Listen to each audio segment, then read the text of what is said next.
Hey, hi guys, welcome to today's video. So today we are going to see a new thing which is called a scroll view reader. So first we'll understand that why we actually require a scroll view reader, like in which scenario we can use it. So this is a sample project. I'll go through it like what I have done, uh, but let's see how it actually looks like. So here I have taken a button, and on click of button I'm just adding a item into my array, and then array is showing in this tag, okay, in a scroll view. So if you see now further, when I'm adding, you are not seeing any change, but you are scrolling up, you are seeing that okay, the new item is getting added. So if you see the last one is with white color, I'm just changing the color so that you can see how or what is the latest item in that case and how the new items are added. So if you see further, click on add, see the new item got added, but it is not automatically scrolling. So in the scroll view, if you want to scroll a particular item to a particular index, let's say a particular row, that you cannot do using a normal scroll view. So for that, we have a scroll view reader. If you see the definition, a view that provides programmatic scrolling by working with a proxy. So there's some concept called proxy here, and this we can use to determine that what is child views. Because there in this scroll view you have multiple child elements. So if you see in this particular example, we have lot of child elements, so these are basically a text. So let's come back to what I have in this sample project. So I have a view model where which is a class which conforms to observable object. Again, those who are not knowing this concept, I'll share the video of each of the terms that I have used in the description below. And this have one a function add message, which is just appending a hello text and a random color. Again, this is not a good practice. I have imported here Swift UI, but in your actual project we should never import any UI component in my view model. Just to show in this particular case the random color, I have done this. So here I'm just written one simple extension to generate a random color every time when you add a item. And here again, this is again I have created a model here which is a message which have a string, the message, and the color. Again, like just for demo purpose, I have chosen the color, but again the model should not contain anything related with the UI kit or Swift UI. And then if I come back to my view, so I have a V stack. Inside that I have a again taken a V stack which have a H stack, and there's a button add. And then we have a scroll view. Inside a scroll view, I'm just taking my for each statement and then adding the text. Okay, so whenever you click add button, it calls the function ddat tab, it calls add message, and then it's appended into my array, and this is getting published. So again my view will getting refreshed. Okay, or try to use scroll view reader in this particular example. Okay, so for that we need to add we can see here we have to use something of proxy. Okay, so let's define a property of proxy here. Okay, so the rate state private where scroll proxy, and this is of going to be type of scroll view proxy equals to null, because by default it is not having any value. Okay, and then what I'm going to do is I will embed this for each loop into a scroll view reader. So what I will do, I'll take a scroll view reader here, and then it will have a component proxy. Basically proxy is each child element which you are going to add here, and then this for each loop will go in this scroll view reader.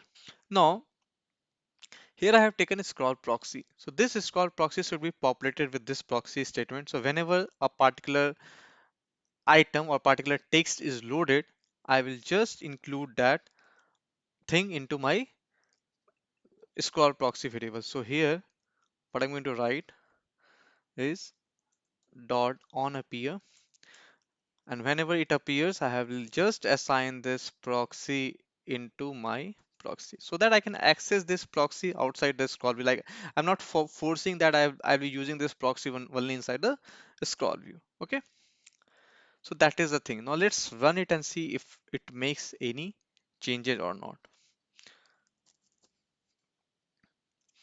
So if you see right now, let's add.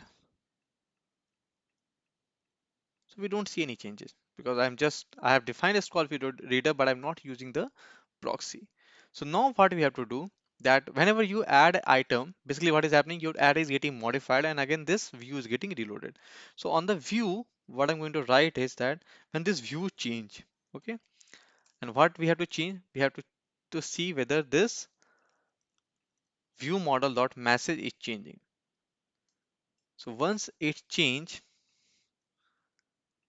we have to perform a function to scroll my scroll view automatically. Okay, so what I'm going to do, I'm just going to write a function here. Let's say function scroll to bottom.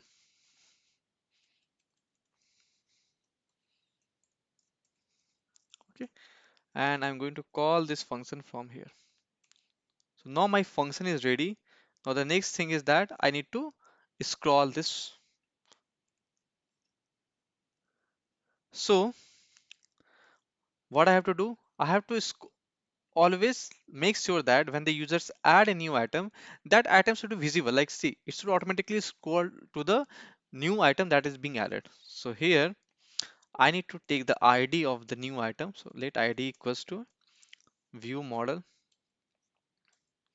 dot message, and then we have to get the latest ID of this particular item. Okay, so the latest ID can be the last item, correct? So here message dot last dot ID, else I'll just return. So now I have my the ID with the latest element that is being added here. Okay, now once I have the ID, what I can do, I can write here scroll proxy dot scroll to, and then the ID. With ID, basically to recognize that to which child and element it has to scroll. An anchor, you can give, there are lot of option. I want to scroll it to the bottom, so I'll give bottom. Okay, so now if you add element here, see now it is automatic every time. See when you click on add, it is, you are seeing that there's a color change in the bottom. That means it is choosing, it is scrolling to the bottom. And now see, you can also manually scroll, but it is automatically scrolling to the latest item. See, even if I'm on the top, if I again add item, it is automatically changing it. Okay, but one thing is that we are not seeing any kind of animation, so that's looking little weird. So I'll add some sort of animations here. So here you can just write with animation and then perform this operation. So now if you run it,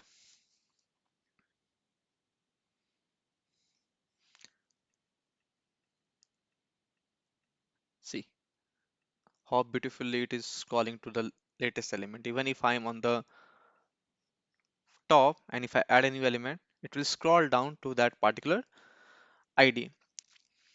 So you can even scroll to a particular ID or particular child element at any point of time. Let's say that if I have here one more button that, let's say that I have one more button here. So I'll just copy and paste it, and I'll call this scroll to fifth. Okay, and here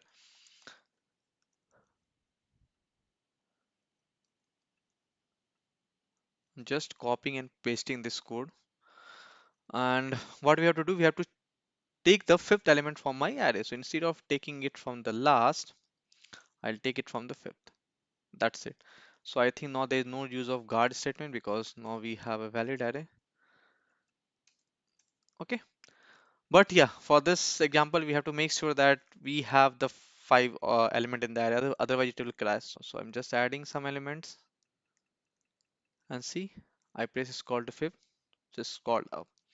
So that's how we can use this scroll view reader to automatically scroll our view, and you can always play with the child IDs, and according to that you can scroll with different sorts of animation.